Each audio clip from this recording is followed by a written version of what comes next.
ओम साईराम मंडळी. साई चित्रकार दादासाहेब दाभोळकर जेव्हा शिर्डीमध्ये होते, तेव्हा साईबाबांना त्यांच्या एका भक्ताला 2 वेळा गुरुचरित्र पारायण वाचलं म्हणून आशीर्वाद देताना त्यांनी पाहिलं. तेव्हा त्यांच्या मनामध्ये अशी शंका आली, की जर मी साईबाबांची 7 वर्ष भक्ती करतोय आणि गेली 40 वर्ष गुरुचरित्राचं पारायण करतोय, तर बाबांनी मला पण आशीर्वाद द्यायला पाहिजे. त्यांच्या मनातली शंका साईबाबांनी लगेच ओळखली आणि त्यांना सांगितलं, की दादासाहेब तुम्ही शामांकडे जा, म्हणजे माधवराव देशपांडे यांच्याकडे जा आणि त्यांना सांगा, की बाबांनी तुमच्याकडे ₹15 मागितलेत.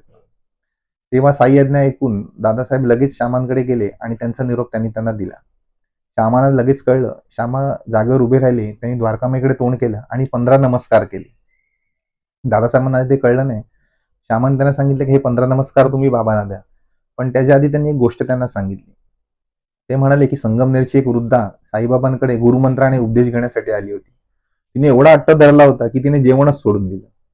शेवटी साईबाबांना तिची दया आली आणि साईबाबांनी तिला एक गोष्ट सांगितली, की जेव्हा साईबाबा त्यांच्या गुरुकडे होते, तेव्हा ते त्यांचे फार लाडके होते. म्हणजे त्यांना जी हवी असलेली वस्तू त्यांचे गुरु त्यांना देत होते. तर त्यांना वाटलं, की हे मला गुरुमंत्र पण देतील. पण शेवटपर्यंत साईबाबांच्या गुरूंनी साईबाबांना गुरुमंत्र दिला नाही.